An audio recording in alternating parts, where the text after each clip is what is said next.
Hello, everyone. Welcome to the Turn One Talk podcast hosted by me, Tom Archer, and I'm joined today by CJ as usual.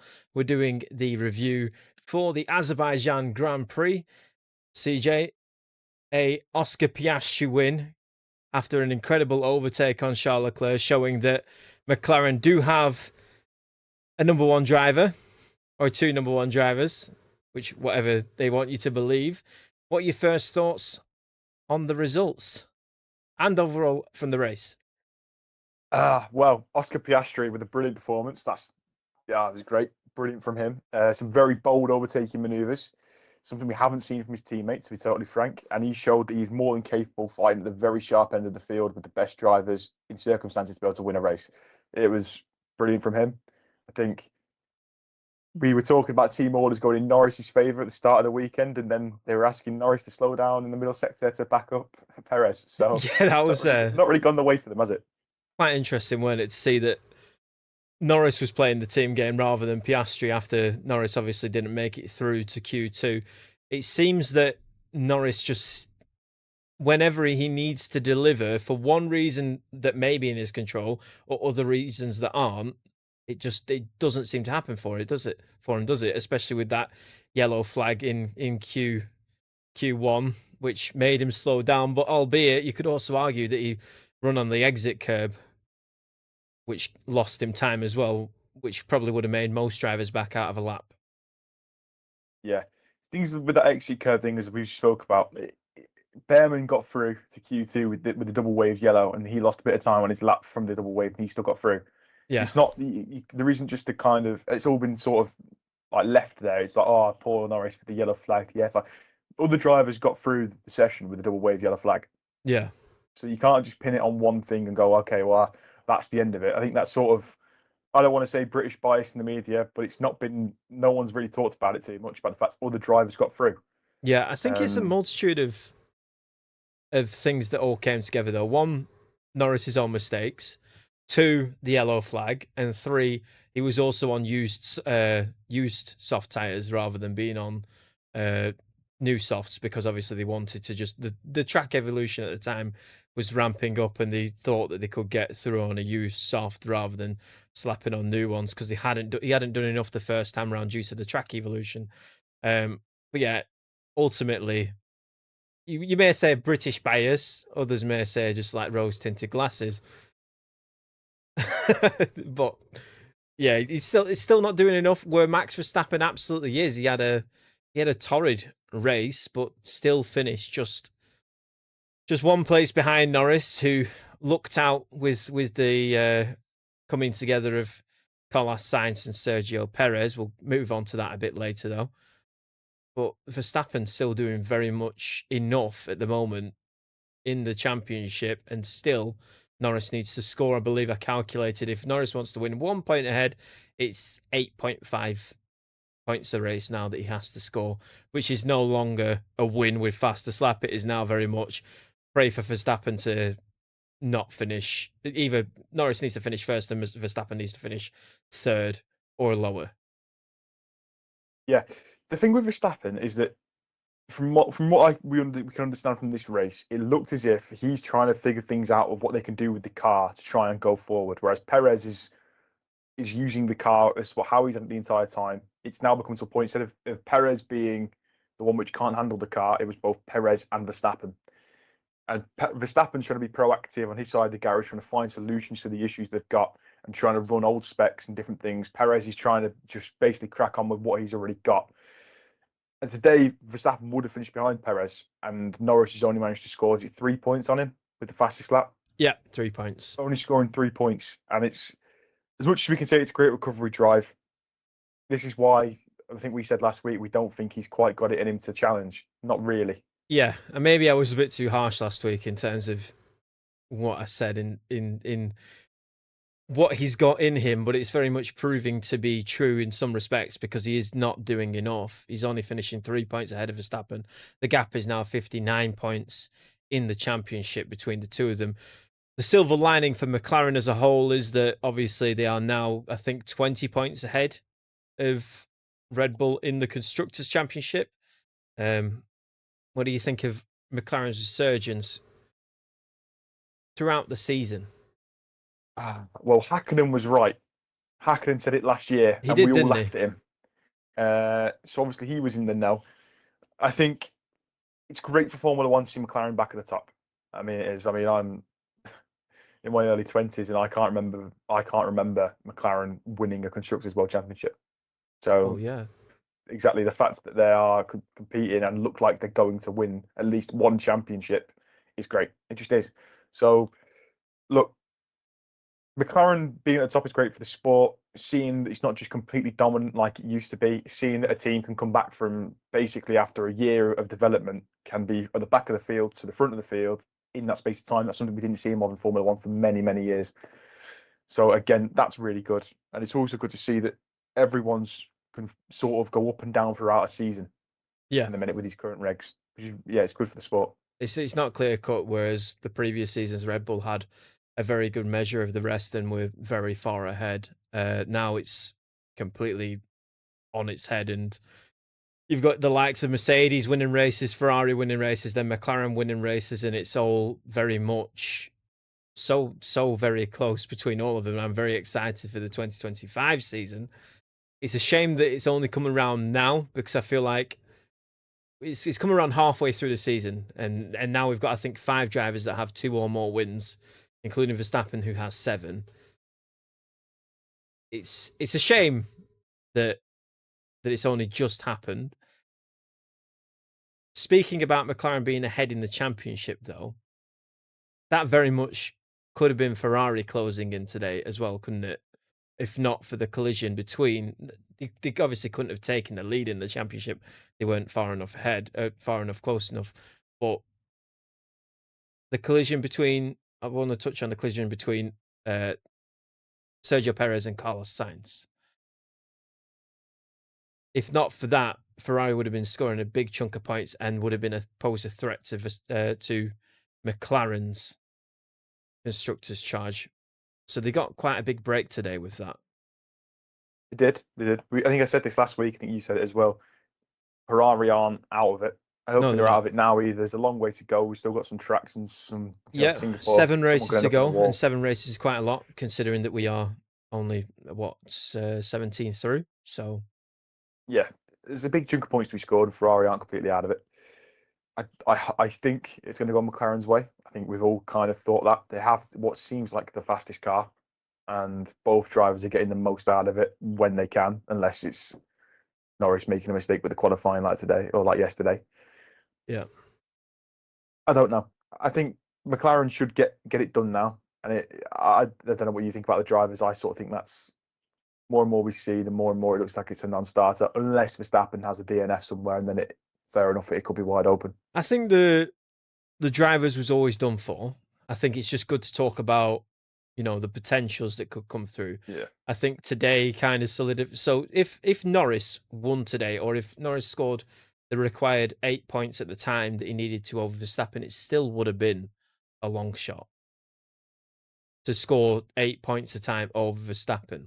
It still would have been a long shot, because as Verstappen is showing, when Norris is performing to the best of his ability and coming 4th place after a poor qualifying, Verstappen is still doing enough. Yeah. I think what would it have been today? Would it have been 47 points? Is it 59 points the gap now? Yeah. So it would have been 40. Would it have been 47, or would it actually if he got 26 with the fact if he'd won, he would have had 26 with the fastest lap. Then it would have been 13. So what we're looking at, 46 points. Yeah. That looks a lot more doable than It does. 59. It does, but it's in the respect of, where every time Norris has a chance to capitalize on Verstappen's lead, it just doesn't happen, or it happens in the very smallest of margins where it's like, yeah, he's done enough or he's not done enough, but at least he finished ahead, and it's another instance of that today. Yeah, It'll be interesting to see what Leclerc does at Singapore compared to Verstappen, because it's not done for Leclerc if it's not done for Norris. I agree with you I think completely. me and you think it's done for Norris, but if it's not, if the argument is there to be had that it's not done for Norris, it's also not done for Leclerc. Yeah, That car looks also very fast. that car looks very fast. I will say that we are in the realm of Red Bull struggle tracks at the moment, and next week will probably be a torrid time for them as well. maybe not like last year where they finished. Did they finish outside the points both cars, or was it just I think it was one car. one car outside the points and Verstappen managed to drag it up? But yeah, I think this dip in performance from Red Bull isn't going to be so dramatic to the end of the season. I think Verstappen, that car is capable of finishing on the podium, as seen today by Sergio Perez's performance. He Yeah, was going to finish on the podium if not for the tangle with Carlos Sainz. while it still might be capable of finishing on the podium, I think they are also aware their car is still knackered, and I think Verstappen's trying to figure out ways of trying to mitigate that and bring it forward a bit. Whereas Perez is just using what he's had the entire time. He's been uncomfortable the entire season. It doesn't seem like there's any point trying to change it now. Yeah, I agree with you. I think that car could be there in Verstappen's hand and maybe even further forward.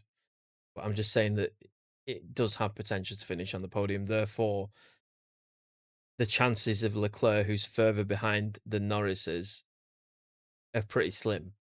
Yeah, they are. They are slim. They are. Although I will say that I think Leclerc is a more serious title contender than Norris is, even with that deficit, because of the performances that we've been seeing from Norris and the mistakes we've been seeing from Norris, and even the luck that we've seen from Norris as well. It's all three coming together, and none of it's going in his favour. It's skill, it's being in the right place at the right time, and it's being in the wrong place at the wrong time as well. And it's all three are coming together, and it's just not working out for him at the moment. We'll go over, because you just touched on Perez's performance and how Verstappen is testing things with the car. Shall we just talk about how the media throughout the weekend, including the announcers and commentary, have all been saying that this is a resurgence for Sergio Perez? What are your thoughts on his performance? Do you think it is just a symptom of a track that he likes, or do you think it's a symptom of Verstappen is further back? That car could have been further forward today, as you suggested. It's probably a multitude of those things combined, isn't it? Really, I think it's definitely not a resurgence. You don't have a resurgence with one race and then you end up in a war. I mean, it's how resurgent is that his pace was good compared to what it was.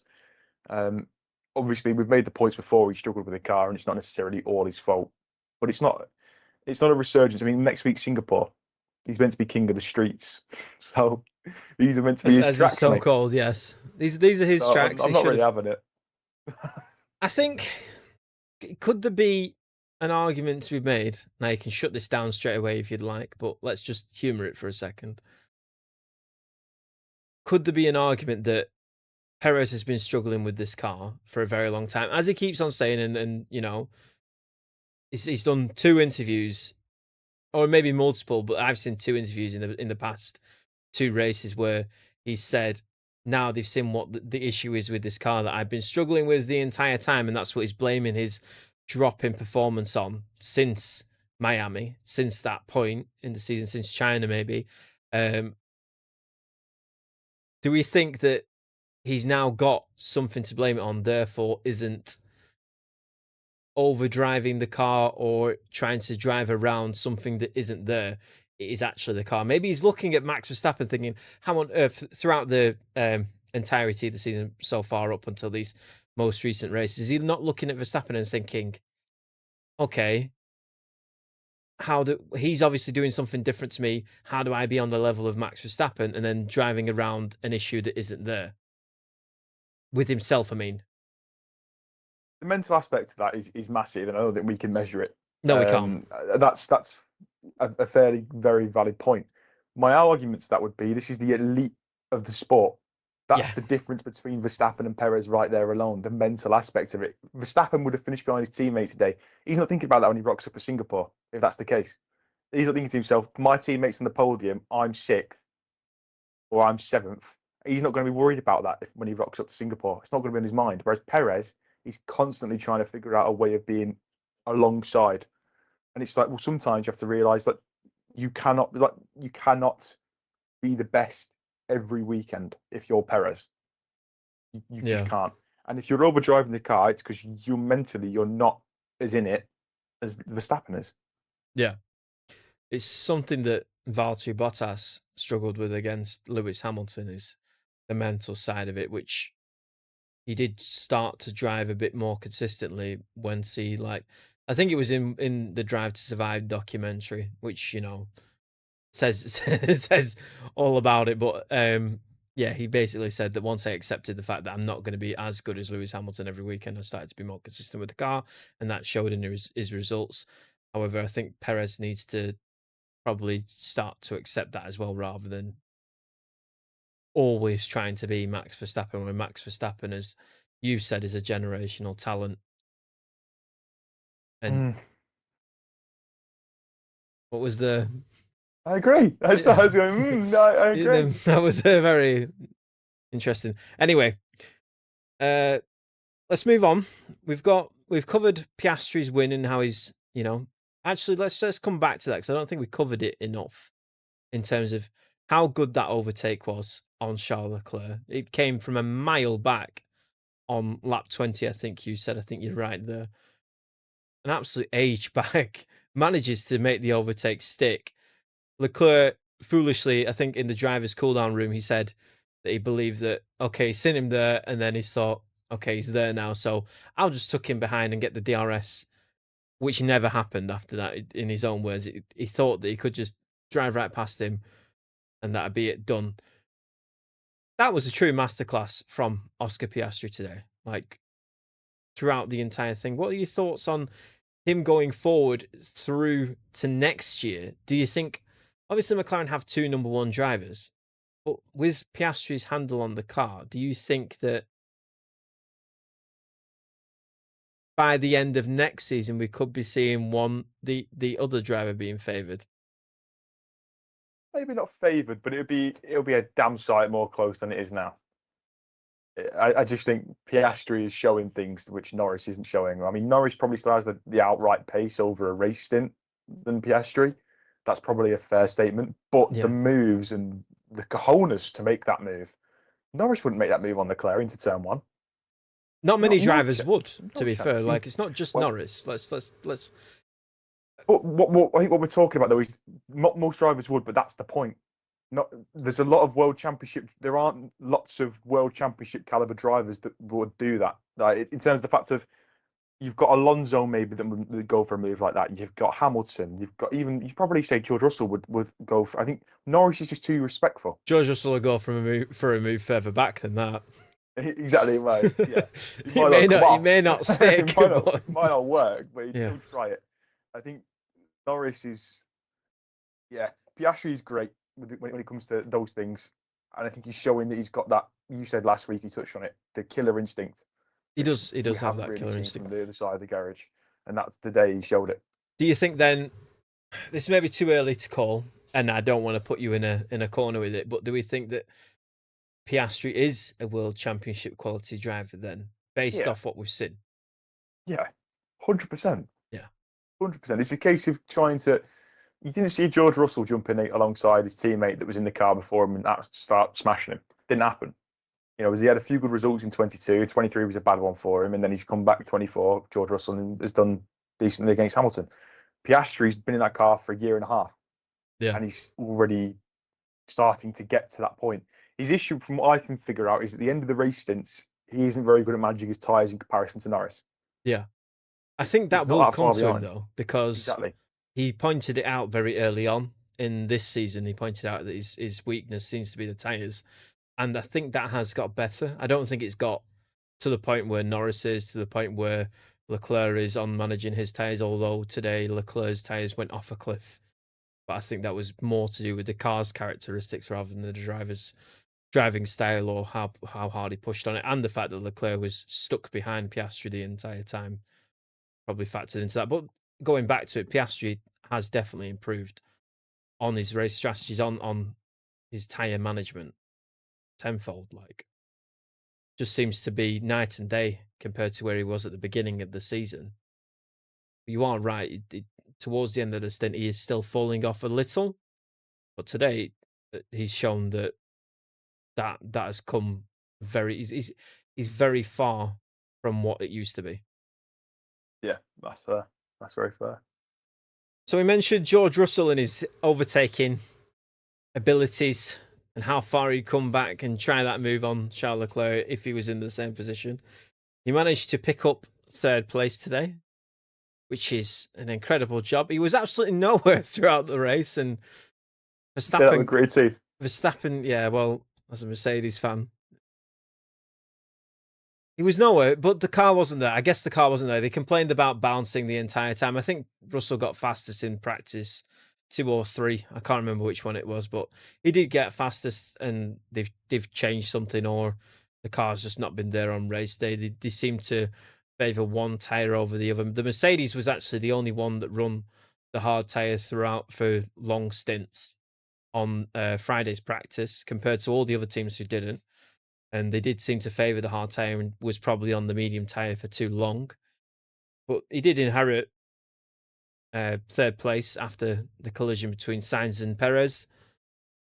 And obviously Lewis Hamilton didn't manage, took the power unit change, which wouldn't have put him at in the pit lane start that he had, but then I believe changed the suspension part, which did put him in the pit lane start.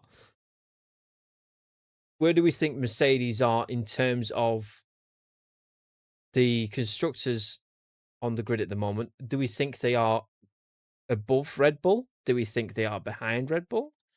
Because I feel like last week we were talking like Red Bull were the 4th slowest team. This week, it's week by week, things change. Overall speaking, I believe that Mercedes is the 4th slowest team. Not just based off this race alone, but based off all previous races so far. I honestly don't know. As you say, it changes week in, week out, and I think this is the best thing about Formula One at the minute. We have no idea. It's often you'll see a McLaren at the top of the timesheets, but you won't know where the 3rd or 4th one is. Things Mercedes, they were the fastest going into the break. Yeah, they absolutely were the fastest going into the break. And it's fallen off. Yeah. So again, it's a case of they could well be the 4th or 4th. It's between 4th and 3rd. And you'd say if Perez is being able to challenge for a podium today, you'd probably say the Red Bull was the 3rd fastest car. And then you'd say, well, maybe even the 2nd. And then you'd say the Mercedes is probably firmly 4th at the minute. That car has always struggled with uneven surfaces, and that was a street track. One that which, notoriously, as we've seen in the past in 22, the Mercedes was bouncing the most down, and that was what sparked the memorable point in the season, probably for Drive to Survive fans, where Toto had it printed out that Checo was complaining about the car bouncing as well. That was from that race in 22. So it is a track that they haven't liked in recent years. So maybe you're right in the sense that they're going back and forth, and there's no way to tell between. I think it is Red Bull, Mercedes, or Mercedes, Red Bull. And then McLaren and Ferrari are at the front. And the fact that Verstappen is very much still in this fight, and it's believable that he can finish first in the championship when he's going to be finishing maybe 4th, 5th is quite impressive, isn't it? Of his skill. Yeah, very much it is. Yeah, Mercedes is a weird one. It is. It doesn't really make too much sense to me what's going on, because it seems like every single time over the past few years they've looked like they've made a big impact. Yeah, and then it fades away again. This year it seemed like it was a very big impact where they were actually coming back and challenging for race wins consistently. Yeah, and then winning them. Yeah, and then it's gone again, like the click of a finger. And I don't know. Maybe they are now probably focusing for 26 and for a little bit for 25. Yeah, a little bit for 25 probably. And also, with a point was touched on during the race week, and I forget by who, but that they are very much developing that car towards Russell now, as they should. Which, as we've seen in the past, I think Hamilton is quite sensitive to changes that aren't in the direction of his car, and therefore these results that he's having, they're probably not indicative of where that car could finish if he had it in his direction. I'm not suggesting that Russell isn't finishing high up enough, because he definitely is, but I'm just saying that I feel like they would be quite close together, because I feel it's more of a, not a diss to Russell, it's more of a compliment to Russell. I think he is quite adaptive, as we've seen in the past, where he went from one Formula One car to another in the blink of an eye and was faster than Valtteri Bottas. I mentioned it on the last podcast, where in Bahrain he took over, wrong size shoes, probably a wrong. He was in a confined space as well, and still managed to be faster. So it's quite telling that Russell is quite an adaptive driver, and I think that car could be further forward with the both of them if it was more in the direction of Hamilton. I don't know though. Yeah, I think that's probably fair. It's just odd, isn't it?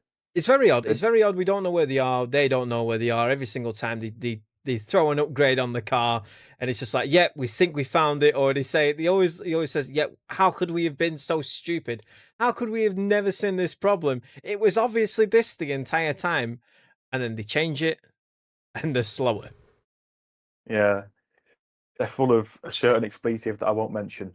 Yeah, well, they could have done with Adrian Newey, but he's signed to Aston Martin, which has been confirmed. Did we cover that last week, or did we cover it this week? We covered it last week. Well, we covered it. It had basically been leaked, announced. Yeah, so we haven't actually we've not covered the actual announcement, correct? Not the details of what he got given now. No, oh, okay, yeah, because I forget. I think last week I was saying 150 million. It wasn't 150 million, it was 30 million.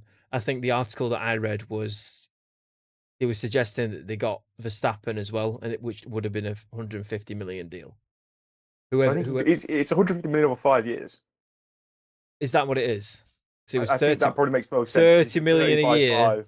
Okay, yeah. Well, it wasn't the mathematical skills. It was the fact that in the announcement it was 30 million a year, and the contract length wasn't disclosed. Shares as well. He's got shares as well, which was very true from the leaks as well. They didn't really keep that under wraps. Christian Horner wasn't very happy about it, as he naturally would be not very happy about the fact that he said to the media that Adrian's obviously had the secret meeting with Aston Martin while being paid by RedBull, and also has done the announcement while being paid by RedBull. So RedBull aren't happy, but as far as Adrian Newey is concerned, RedBull can go sit and do something. So, yeah. I don't know. In the last podcast, we said that Aston Martin are a sleeping giant going into 2026. I just want to touch on that briefly, as we did mention it, and now it's been confirmed. So, that team going forward, what do we think? Do we think it's really gonna? Do you think it's gonna hit the ground running in 26? Adrian Newey is gonna have 2 months backlog to catch up with, because he can only join in March, and the 2025 cars can be focused on in the January. I think the 26 cars can be focused on in the January of 25. Sorry, he's going to be 2 months behind. Do you think they'll still be very much straight in it? Yes. Yes is your answer. Okay. Well, yes. Dependent on the Honda power unit, as we've seen at the start of regulations, it can be diabolical. If they have the power unit, there is no reason why that car won't be at least challenging for the constructors. It is very much going in the direction, though, that power unit is going in the direction of days of old, though, isn't it? Maybe so, but we've still seen Honda make. We have, but this is now. We've now seen Honda make mistakes. They've now done the hybrid era power unit very well. Yeah? You bear with me 1 second. I feel like I'm about to sneeze. Look at the lights. We've seen them do very well with the Honda power unit in the hybrid era, and we've seen in previous eras Honda do very well as well. Obviously, we're going back 30 years, but they still have that intellectual property. So they will be able to review that. Engines have come a long way since then. But Formula One engines, they do very much, the bones remain the same, don't they? So yeah, I feel like it's not too much of a, you're laughing. It's not too much of a stretch to believe that they will know what they're doing with that power unit. I can agree with that, but it's not too much of a stretch to say they don't either. Yeah. We don't. There's enough evidence on both sides. If we're going to say that they've made a good power unit before, well, so did Renault. And look at that. So we don't know for certain, mate. There's no hope, is there? There's no certainty in F1 at all lately. We don't know where anyone is. We don't know what they're doing. We don't know what the engines are going to be like. The We're only all thing that we clueless, do mate. know is that Mercedes are rumored to have a very good power unit for Yeah, yeah. 26, but who knows, because that may all be complete BS as well. There's That'll be the best one. That's my bet. Put you your money think on it now. you put your money on it now. We'll go over the rookies of the Azerbaijan Grand Prix. We'll move back to how they did. We'll start with Ollie Berman, who outqualified Nico Hulkenberg yesterday, and then today has outraced him as well, finished 10th, albeit due to the fact that Sainz and Perez DNF'd. So a lot of drivers moved forward, including Hamilton into the points. I think Colapinto moved up into 8th place. What do we think of Ollie Berman coming into this race weekend? He's obviously drove a Formula One car before over the course of a weekend. That was a much faster one, though, in the Ferrari. I can't remember where he finished in that race, actually. I think he may have matched his Yeah, best result today, right? No, I don't Oh, think no, so. I sorry. think He finished finished eighth. 8th and in the Ferrari, and he finished 2 places behind. Colapinto matched his best result, matched Ollie Berman's result. Anyway, what do we think of... He did well to finish ahead of his teammate. He did, That's the didn't main he? target, isn't it? Really, if you're going jumping in, he did very well. Again, I'm not reading too much into it. His F2 season has not been great. It just hasn't. And I know Prema of here and there. It did very well to stay in the category that will matter for him going forward. That's the main takeaway. But don't get overhyped about it. He's still got a lot to do. Scoring points again, good for him. And he's done a better job, you have to say, than what Magnussen's been able to do so far this season in one race. So Very well true. played to him. Kevin Well played to him. Magnussen has been finishing outside the points compared to Hulkenberg, who has been finishing within the points. Hulkenberg didn't get the points today, but his teammate did. So yeah, fantastic race from him, in my opinion. He's done very well. He's quite a seems to be quite a quirky character on the grid. But yeah, I can get on board with him, let's say. But we'll see if he manages to do well next season. He'll do well if he continues on doing like he did today. Yeah. That, especially against a driver like Ocon and doesn't let him get in his head. Yeah, true. Very true. Colapinto. Yeah, Colapinto, very good. Not Copperlinto, Colapinto. Did a very good job, didn't he? He did. He finished just 1 place behind his teammate, 2 seconds off. Any thoughts of Put him? it in a wall, but even then, it's not major. It's just gonna do that from Azerbaijan, time and to time. I think other Yeah, drivers did the same thing. they did exactly. But again, if he's trying to get a seat in the sport in the future, obviously, probably not next year, but afterwards, he's doing a good job. And that's again to be scoring points in a Williams. That's exactly what James Vowles said they wanted him to do. Yeah. Get that car can now challenge for points. He needs a driver that can get 2 drivers that can get the points, and he's done it. Fair play to him. Brilliant from him. Fair enough. Nothing further. Nothing further. I'm not going to go too overboard with him because everyone loves to see like Behrman come in and is the next big thing like Saudi Arabia. And I mean, we have to bear in mind that you come in with fueled with adrenaline to try and push yourself to do well in your first appearance. It could well just be a natural thing of, well, that's going to be your standout one. Not every single track is going to be good for you. Not every single place you're able to outdo your teammate. And I don't want to get too overhyped about the fact that Behrman, for example, has got ahead of Hulkenberg and all this. He's done a very good job, but don't put pressure on him. You know, it's... Yeah, I mean, you touch on a easy. very good point because a similar thing happened where people got overhyped about Nick de Vries when he filled in and then got a seat and then was very much quickly ejected out of it because people realised that the flash in the pan was just that. So yeah, I agree with you. Let's not overhype these drivers. Let's see what they can do before we start to put too much weight on their shoulders. Let's go to Charles Leclerc and Ferrari and the pole position and the fact that he's had 4 pole positions in a row at Azerbaijan, but still not converted it into a win. Now, I don't want to get into recency bias and start saying that Leclerc can't convert poles, because I think he can. I think it was just very much unfortunate.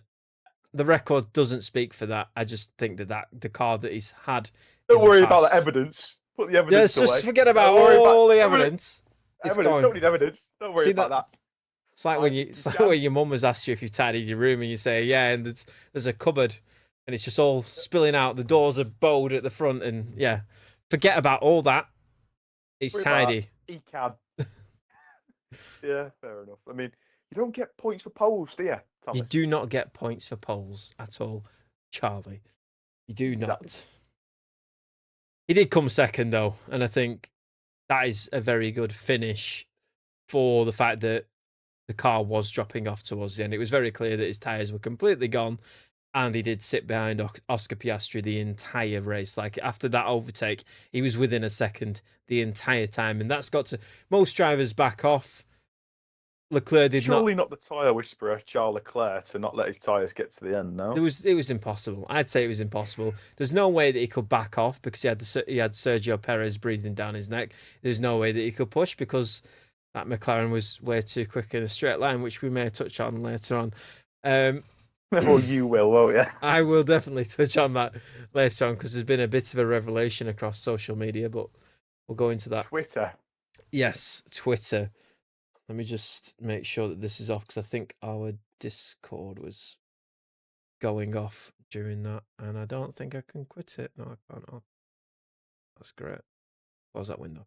Anyway, so yeah, so he came second, did very well to get pole position, but yet again, not converting it into a win at Azerbaijan. It just seems like it's one of them tracks for him that just it never comes good. Obviously, he crashed out in 2019, and we had the "I am stupid" quote. And since then, it's been downhill from there. But he's got a lot of those tracks where he can't convert his poles, hasn't he? There's quite a few. I think Charles Leclerc is a very good driver, and the car that he's had, the times where he hasn't been able to convert pole, just wasn't a race car, and it was up against a wholly dominant Red Bull. So, and the nature of the racing, has changed since 21. It's been easier for dominant cars to overtake, as in recent years.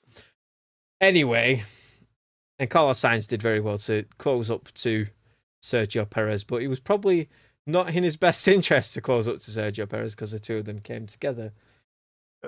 What do you think of Leclerc's push in terms of the points he's been picking? Obviously, the win in Monza. He's now finished second. He's well ahead of Verstappen, who finished, I think, fifth in the race. Yeah, he finished fifth in the race, well ahead of Verstappen. Are we thinking that Leclerc may actually be a serious title contender if, I know we touched on it before, but let's delve into that a little bit. If Verstappen DNFs a race and Leclerc, for example, wins it, then yeah. But until that point, no. There's only 7 races left, and I think yeah, it's just that Red Bull has fallen off so much. You wouldn't be normally speaking like this about the gap that it is, but that Red Bull has fallen off an absolute cliff. And I know that I said before that we are in the territory where Red Bull are bad. And I think it's going to be 3 races from now that we will see whether or not whether or not Leclerc can challenge for the championship or Norris can challenge for the championship. Realistically speaking, I think we'll just be proven right or wrong about how far that Red Bull has fallen off, because we're in kind of a period where they would be bad anyway. Yeah. I don't think Leclerc can realistically win from where he is. I mean, No. it's a big chunk back. He, as you say though, he's probably still more likely than Norris, even though Norris is closer in terms of the fact of he's more of a contender. Who would win the championship in your opinion, out of Oscar Piastri or Charles Leclerc? In fact, no, I'll rephrase that because that's not no. Let's do it this way. Do you think Leclerc would win the championship in Lando Norris's position? And do you think Oscar Piastri would win the championship in Lando Norris's position in the standings at the moment. Okay, so if Piastri has the same points As as Norris Norris has now, and the same car, he has which he more does. chance than Norris does now. Okay. But I And don't think Leclerc has. Leclerc goes. The thing is, yes, Leclerc has more chance, but I don't know if he still could. That And make any I'm still sense? talking about Leclerc in the Ferrari, though, not in the Yeah, yeah, McLaren. yeah. But with the same points. With the same points, yes. Yeah, yeah, yeah. He'd still have more of a chance. More of a And chance than Norris. I think we and you just rate. We just rate Norris so Norris's low. Norris. It's not like I rate him so low. It's just his mental capacity to not be able to like go through with it. Everyone's talked about this yellow flag that's done him in. Oliver Behrman got through with the same yellow flag. God, you In a can't blame house. No, you I'm can't joking. blame everything on everybody else. Some point you've got to go. You made a mistake, Yeah. and again he made that mistake today. He could have won that race. Norris could have won that race, and if Norris had won the race, it's 13 more points. If he got the fastest lap as well, and the gap's 40. What is it? 46, and then we're all going 7 races to go, 46 points, and that's doable. Yeah. It's crazy, isn't it? To That's three think. three chances, and he's not taken them. It's 3. You'd say Hungary. You'd say, um, oh mate, you'd say today, and you'd say Monza. Easily, they're just off the top of your head. They're big, big chances that you're not taking. What do you think? I completely agree. There's nothing more to say. I don't want to keep on kicking Norris when he's down, but he just seems to be down all the time. And every criticism you throw at him, you're kicking him when he's down because he's down so often. It's just stop. Need some He's more already milk, don't dead. It's yeah, I guess he? so. That blue lid milk. Yeah, I don't know. It's quite to me. It's just disappointing. I think for everyone. Like I think we touched on it last week. It's just disappointing that he has the opportunity. This is his chance. Everyone who isn't a raging Max Verstappen fan wants it to at least finish close, and it may not even finish close at this rate. And it's just a He shame. is so fast as well. He He is is. so He's fast. got loads of pace. He's just not got that extra He's not thing. he's not showing the killer instinct. No, No. He needs to get his killer instinct out and he does. bless him. Yeah, he absolutely does. You've I think we've touched on everything in the race. Let me just think. Verstappen did well in terms of finishing 5th. Like I think we've touched on Norris not doing well. We touched on Piastri, his amazing performance, and Leclerc not being able to convert in this instance or many instances in well that the facts show. How is it that Max Verstappen is just always there? No matter what, he's always there. Even in the races if you think back to 2021 as well, when he was having an absolutely dreadful race, he was still there. Like when we think back to Hungary, when he was missing an entire side pod and still managed to pick up decent points, which could have like pretty much decided his championship, I think, or at least kept him in contention. He's always there, isn't he? He is always there. He got very lucky today in terms of that crash with his teammate and You Sainz. make your own luck, CJ. You make your own luck. Well, tell that to the lottery winners, mate. Yeah. Will do. I don't know. Today was, if I'm trying to make the excuse for him that he's sort of playing with the car to try and bring whatever they can. There's reports they're trying to bring Somewhat the of upgrades a forward. Hamilton 2022 situation that A the Mercedes. bit better than that. You know, He's not this is. qualifying 13th at Saudi, is he? Oh yeah, true. But you know, he's also not got that Mercedes tractor from the time. So May as well be. He's bringing the Red Bull trying to bring these upgrades from 25 forward. That's what's been rumored, and they're trying to figure out if they can put them on the car with what they've got. And I think they're trying to trial this on Verstappen's car to try and trial if how bad it is compared to where they're at. And if that's the case for today, that's fair enough. To still get fifth today, doing that with your car is still great, right? If you finish behind Perez at Singapore, it's not going to be good.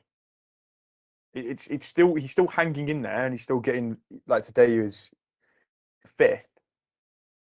But eventually, like as we've said about making your own luck, the luck will run out, and you might not be in a position where it's just I can keep trying to figure out what's going on with the car. Red Bull need to make a decision if they're going to try and just eke their way to the end of the championship here, and then probably even sacrifice 25, or try and still be competitive for 25. Figure out what's going wrong now with their car. I don't know what you think about that. Well, in terms of them sacrificing. They've got two choices, haven't they, really? They can try and eke out what they've got with this car, and I think we could probably say Verstappen will probably finish minimum fifth in the car. If it's the same spec to Perez's car, he was as unstable as it is, Verstappen was struggling with. They're taking a massive risk in terms of Yes. if they are doing this with Verstappen now, like is suggested, then they are taking a massive risk because those points may prove valuable. We don't know for certain if all the teams are done with their upgrades. And just because Red Bull have upgrades coming forward, all the other teams have a sniff of the Constructors' Championship. And really, that is what they care about at the moment. They don't think they've got a chance in the Drivers' Championship. Let's just admit that none of them actually do. Otherwise, I think the likes of McLaren and Ferrari will be throwing a lot more towards the drivers thing. But they are very much, with the fact that Norris was asked to back up Perez today. Back up Perez for Piastri, yeah. I think that very much proves that they're not thinking about the drivers at all. I know they shouldn't be thinking about the drivers in that instance. Norris has already thrown it away today with his qualifying. But they are thinking about the constructors. They are thinking about being able to finish first. All three of the other teams that aren't Red Bull in the top four are thinking about finishing as high as they can in that Constructors' Championship. And just because Red Bull are bringing upgrades forward doesn't mean the others aren't either. It doesn't mean the others won't. So these upgrades that they do bring need to be significant. And, since they need to work. Since Adrian Newey has left, that car has, you can't put it all on one person. But let's just pretend it is for a moment because, I think, it's very much like a pyramid of work ethic. You've got the head of aerodynamics, and he's able to springboard ideas off all the aerodynamicists, and the workflow, the environment has to be harmonious, and everyone has to agree, and they all have to, see the results that are coming forward. And if people disagree with each other, this is where cars can go wrong, and it has to work here. And the fact that it hasn't worked up until this point kind of makes you believe that what if the next ones don't work either? Makes you think that the other ones won't work either. Yeah, I agree. They are taking a very big risk, as you say. There's nothing that's guaranteed. If they think they can make an impact, then fair enough. Mm-hmm. But then you're still playing with fire a little bit. They've got a chance still with Perez's performance today. If we take Perez's performance today as that's Perez's performance, and Verstappen maybe could have finished higher if he wasn't doing funny stuff with the car. With Perez's performance, they've still got a chance to win this Constructors' title, and messing around with Verstappen's car and messing around with Verstappen's race results by trying to make the car work for the driver's title is going to maybe scupper the Constructors. Red Bull are the only team, as you said, I think before, the only team that doesn't really seem to care about the Constructors' title, yeah. And I think it's very are they going to much sacrifice Christian their Horner's entire philosophy. Yeah. Are they going to try and sacrifice their entire 25 car in this process, though? Because if this 25 car will probably be just a development of the 24, and you have no idea what's wrong with this car now. I mean, it's mental to go how far it's fallen. Mental to believe how much the gap is. compared to where it was. There's almost something really, really wrong now, to the point where it's whatever it is. People have said what they believe it to be. 25 going in, that car is going to be a nightmare unless they've got an idea. So if they're trying to bring the 25 parts through, they're going to end up sacrificing that as well. It's interesting in the sense as well that, you just touched on what people suggested it were. Let's not go back into that. But let's just talk about how, if it was something that has now been taken off the car, how long has it been like that? And why was the car so reliant on whatever it were? If it is something that has been taken away from the car, whatever it is. It's insane to me that, all right, fine, we'll just say it. We'll just say it. Like, if it was the braking system that was making that car turn the way that it were and work so well on the straights because it was it didn't need to sacrifice its cornering because its braking was doing the turning for it. Let's just, pretend that we're expert mechanics and aerodynamicists here, and we know everything about how to work a Formula 1 car. Some of us don't need to pretend, mate. Yeah. Let's just pretend like that's what it is.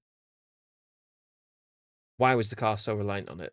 And surely not, right? Surely the car wasn't that reliant on that system. Maybe you don't realise how reliant it is until it's taken away, kind of thing. Like, you'd have a very good understanding of what it provides for you and what it gives to you, but you've taken your car down a development path which now it will suffer greatly from that being taken away. So we're kind of like leaning into it's leaning on a crutch, and then once we kick the crutches out from it, it's sort now of collapsed entirely. And that could all be the case, but the FIA have said there was no one using that system. Oh, right. Well, there you go then. I didn't even see that. There's a report going around that the FIA have said that there was no team that they know of that was using that system.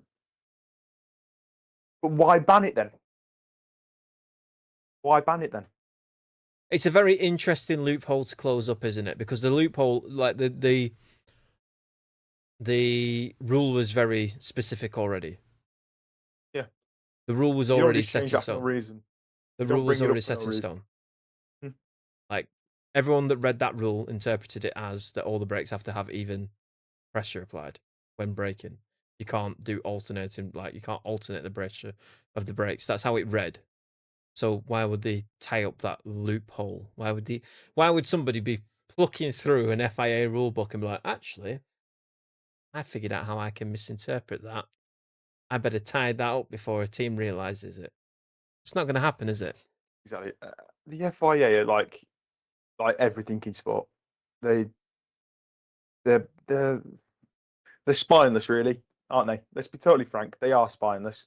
You look at it; it's the same throughout all the top sports. They don't want to punish the top teams, the top athletes, top drivers. No one gets punished. No one. You make those things. I mean, the amount of times the FIA have gone to a small team and gone, "You're having that, can't do that." But then it's a team like Red Bull with this, and it's Ferrari's behind closed doors deal. Mercedes, you can have DAS because it's a great design, but for 2021, you can't have DAS. So we'll close it off for next year because it's integral to your car. They don't take away from the top teams. It's the same thing with football. You look at Man City and that sort of thing with the sanctions against them. Everything in top level sport against the top teams where the money is. They don't do anything. The last time anyone did anything like that, when? McLaren, 2007, 2008? Yeah. Because it's irrefutable. And it was irrefutable, and it was another top team involved. So you like Ferrari, exactly. Yeah. So you couldn't really, maybe if it was like a Haas of the day. W Aero parts from Haas. Yeah. Maybe. That was McLaren's whole philosophy, wasn't it? We'll get James Key in anyway. Anyway, let's not go into that. Speaking of rule breaking and potential rule breaking. How have we managed to segue into that perfectly? How have we done that? You were person to talk about. I've led you down a road. I've been manipulated into this so avenue. Going around F1 Twitter at the moment is images and videos of the McLaren rear wing flexing to the point which is essentially creating a mini DRS. Now, this is F1 Twitter. It isn't the FIA. It isn't any governing body or anyone that can actually pull apart the rules and say like that is definitively rule breaking. And I Don't say guess, that too loud. They might hear you. and I guess the FIA are the only ones that can say that is rule breaking or not, or say that's actually really clever, but take it off for next season, as we've seen with Das. But yeah, it's just it's absolutely ridiculous. Like that car goes down the straights and its rear wing goes from that to that, and it's mental. It basically flattens. Design. And I mean, not last week, but the week before. Was it actually last week where we were talking about how Monza, the flexi front wing. So now not only does McLaren have a potential flexi front wing, but it has a flexi rear wing. What is going on? See, the thing is that the evidence that we've got to back this up is the fact that McLaren is the car that gains the least amount from DRS being activated. So Yes. if that's the case, and that's the evidence, it's not complete evidence. I'd say it's circumstantial, but it's very strong circumstantial evidence in the fact that it makes it. You look at how far that rear wing goes back. It doesn't. See, the thing is, from the shot that we saw on X, it was a case of could it be that's the braking zone and the rear wing comes up into the braking and it's flexed that far back in the straight anyway, or is it flexing that far back on the straight? I do not want you to fall down a pitfall of this. You've not seen this on actual video though, have you? I've not seen the video. I've seen the GIF. You've just seen the GIF of it changing. I know that I said 17 seconds. The video is that the video? The 17 seconds of it, or is there more than 17 seconds? I think somebody posted. You may need to go find it. Somebody posted like 2 laps of it where they show one.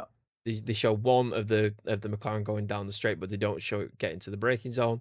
And it's very clear. It's very like the shadows in Azerbaijan because of the sun was setting at the time. Very much highlighted it because the wing was in full sunlight. And then when it returned, it was like it went into you could see the shadow forming on the wing as it was pulling back, or even it looked as if it wasn't just pulling back. It looked like the actual wing itself, the top part of the wing was concaving in, like bending to the point where it was creating somewhat of a mini DRS, like actually lifting the wing up to the point where it was able to get through a small gap. No, the FIA won't do anything about it, even if it is provable. They'll change nothing. It's very serious, I would say. Like I would put like very good money on it being very, very, very, very serious. It's very serious, one thing, but they won't change with the way that the championship has gone, and now you've seen this eyes on the sport for a potential drivers' championship. The media's made out. They won't change it. I'm sort of fed up with it now with F1. It's like I've seen that and gone, fair enough. That looks dodgy from what I've seen. The FIA have access to all the data beyond belief, beyond, and we get to see an X snapshot or 2 laps of a McLaren. The FIA get access to those cameras all the time, and if they are going to turn around and go, "That's fine," then it's a joke. We know it's a joke. I would love to see McLaren win this, but that was ridiculous. Do we see it as the FIA don't see this and fans point this out, or do we see this as the FIA have seen this and thought that it's okay already? Like, has somebody okay, what interpretation has somebody on X, like or Twitter or whatever you want to call it, has somebody on that platform been watching an F1 race and gone, actually that McLaren rear wing is actually it's looking pretty far back compared to where it was before it got onto the start finish straight. But the FIA has not seen this already. I think we overestimate how much the FIA actually sees when it comes to things like that. It's mental. I really do. Like you just said, they've got all the evidence. How all is the it? Evidence, I don't. How think, is I it think that they don't do anything, though, do they? They never take action against those things. They take action against things in the parc ferme when it's a stable test. When they can do a stable test and something and go, okay, that car's out of width or that car's there, then it's irrefutable from that point of view. But when it comes to actual live action, when it's in the race condition, they don't. When was the last time we saw them change something for that? I can't remember. I can't remember anything where they've used race footage and all the tests are static, as you say. They never use a racing scenario to deem whether something is legal or not. And as they said 2 weeks ago after Monza, the McLaren front wing was compliant with the regulations. However, it just seemed that. I mean, it's all speculation. I want to preface what I'm about to say is I have no proof that McLaren are breaking the rules, nor do I suggest that they are. It just looks as though McLaren's front wing and rear wing are behaving differently to those around them, which would suggest that they've either found a loophole within the rules, or it suggests that they are breaking them. But there is no definitive proof of either. What we can say fairly is that it's probably more than likely, considering the rest of the teams aren't suffering with their rear wing flexing like that, or the rear front wing flexing like that. It's not the rest of the top team's interpretation of the rules. And okay, we go on about interpretation stuff. I think we have certain rules in F1 as they're all deemed the same in terms of the severity if you break them. When it comes to loopholes, and an argument to be had about, well, actually, our front wing does this, and we've interpreted what you've said in the regs as this, and that's why it does this here. When it comes to those sort of rules, interpretation is a lot more probably. It's higher up on the ladder compared to what you can't interpret being 0.2 mil out on a car. It's a precise measurement. You can't be over that, right? Yeah. If you think back to the Williams, if you go to talk about the McLaren, for example, the moving aero, well, you can say, well, our static test has shown from what you've done, it's not moving aero. And then they go into the race, and then they'd go, oh, well, the FI go, your rear wing's flexing like that. It's giving you basically DRS, mini DRS when it's not activated. And they go, wow, well, you've done your static test on it, so it's fine. And these sort of things, the FIA need to iron out, because if it is that case and it's cheating, if it is, then they need to close it off. It's crazy to me in a sport with so many moving parts and at the highest level of technology that we are still using these static tests. We are still using these static tests to measure or deem whether a car is legal or not. And also, we're not using the video footage that we have on every single car. All these cameras that they have on the cars that the FIA so-called have available to them. We're told in commentary all the time if an incident happens or if somebody goes outside the track. Well, the cars have all these cameras on them that the FIA has access to, etc., etc. And yet they're not using them to deem whether cars are legal or not. It's ludicrous, to be honest. I can't believe we're at this level in the sport now, and we're still doing deals behind closed doors. There's still no transparency when everyone has said that, like, the thing with the FIA is the lack of transparency. It's ridiculous. It's a complete farce. The thing is, as well, as we need to make the difference make clear between the Formula One commercial rights holder and the FIA. Yeah. Now, I've just said something, and I thought about it when I said it. Like, the FIA wants eyes on the sport, for example, and there would be people that say to that, well, actually, you're talking out of your rear end because it's the commercial rights holder that would be interested in that, and they're the ones which stand to gain. And that will be the argument that will be levied back at what we've said. Yes, very, very true. And what I'll say to that is, well, equally by the same token, the FIA is the governing body for all of the four-wheeled vehicles across all categories of all different sports, WEC, all of it. Okay, Formula One is the pinnacle of that, of four wheels. It just is, of the automobile. Now, we've not had a title showdown in how many years, really? 2021, and before that, when? 2016? 2016, yeah. Right. There's a chance for it to be on the cards. Do you think that the FIA would ban that rear wing now? It's not just also the fact with the McLaren, with it being a title showdown. it's also the fact with the teams all being so close now as well, and the Exactly. race is being a lot more exciting and unpredictable, and with I mean, I don't know if this is my Mercedes bias head on, and the fact that they're not doing so well recently, so I'm going to be all down on them. But with it just being McLaren, Ferrari, and Red Bull really in the mix at the moment, if you take one team out of that again, they're back down to two teams, and then George Russell and Lewis Hamilton are looking into some wins here and there. Yeah, it's not in the best interest at all. It's not in the best. It's not. We're at the Again, height of the sport, and the sport has never been this competitive in a very long time, if at all. Like we've got multiple drivers with multiple wins, we've got multiple teams with multiple wins. I think it's ever. the I'd say ever, ever. yeah. It's ever. There's 4 teams that can fight It's for very a easy to win. take it for granted, isn't it? It's very Yeah, easy at the moment to take it for granted, but this is very much the pinnacle of Formula One, and it will only get better from here as it stands until we get a rules reset. 2025 is set up to be one of the greatest seasons of all time, unless all teams get it wrong during the winter. And and there is one team that's like, well, we've gone a different direction, and our car is now like a second clear, but it's not happening. We're getting very close to the top level of these cars, where the margins are only going to be so fine, and also with the wind tunnel disparity between the first team in the constructors compared to the last team in the constructors.